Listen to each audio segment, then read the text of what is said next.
était une fois, dans un royaume caché sous les vagues, une jeune sirène nommée Naïma. Curieuse et rêveuse, elle passait ses journées à explorer les fonds marins. Mais ce qui la fascinait par-dessus tout, c'était le monde des humains.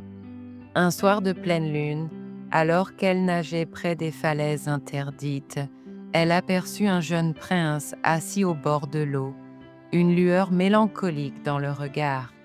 Il s'appelait Ethan, un prince du royaume voisin. Chaque nuit, il venait ici pour échapper aux lourdes responsabilités qui pesaient sur lui. Ce soir-là, sans réfléchir, Naïma s'approcha un peu trop. Une vague capricieuse la poussa hors de l'eau et leurs regards se croisèrent.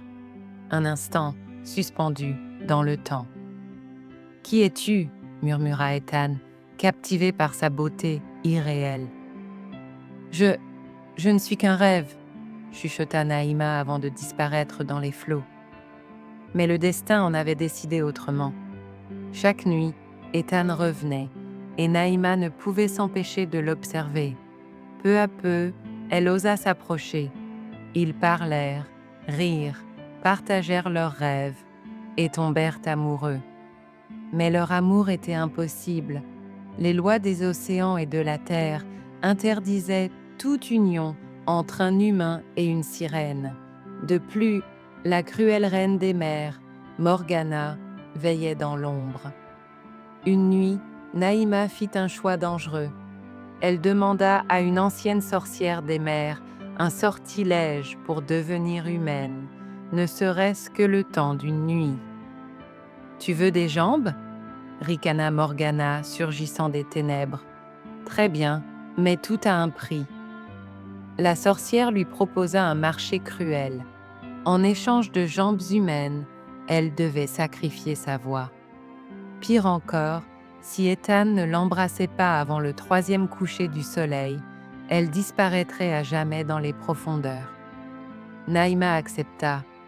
Une douleur fulgurante la traversa, tandis que sa queue se scindait en 2 jambes frêles. Échouée sur le rivage, incapable de parler, elle était désormais vulnérable. Ethan la trouva au petit matin, tremblante et perdue. Intrigué par cette mystérieuse inconnue qui semblait tout connaître de lui, il la recueillit dans son palais. Les jours passèrent, et bien que Naïma fût muette, ils partageaient des moments intenses. Chaque regard, chaque sourire parlait pour elle. Ethan se sentait irrésistiblement attiré par elle, mais quelque chose lui manquait. Cette voix, la voix qui hantait ses nuits. Pendant ce temps, Morgana, furieuse, observait l'idylle naissante. Elle n'avait jamais imaginé que Naïma pourrait séduire le prince sans sa voix. Poussée par la rage, elle déclencha des tempêtes dévastatrices et envoya ses créatures marines pour la ramener dans les abysses.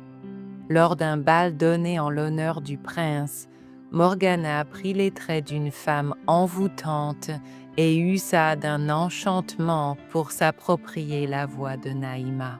Lorsqu'Ethan entendit cette voix, il fut immédiatement ensorcelé.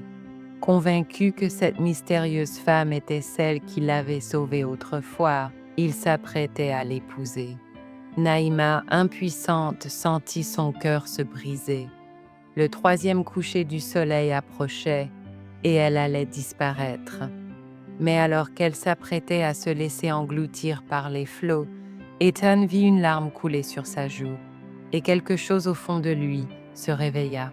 « Naïma » murmura-t-il en réalisant la vérité. Bravant la tempête et la magie de Morgana, il courut vers elle et l'embrassa. Une lumière dorée jaillit, brisant le sortilège.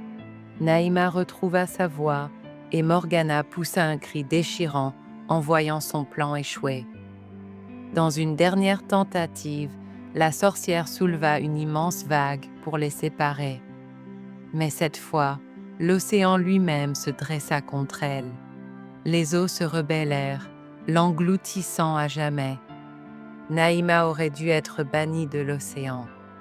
Mais le courage et la pureté de son amour avaient touché les cœurs de son peuple. Pour la première fois, les lois de la mer furent brisées. Désormais, elle était libre de choisir son destin. Elle ne serait plus seulement une sirène, elle ne serait plus seulement une humaine, elle serait les deux. Main dans la main, Naïma et Ethan bâtirent un royaume où la mer et la terre ne seraient plus jamais séparés. Leur amour, né d'un impossible, devint une légende que l'on raconta des profondeurs des océans aux plus hautes tours des châteaux.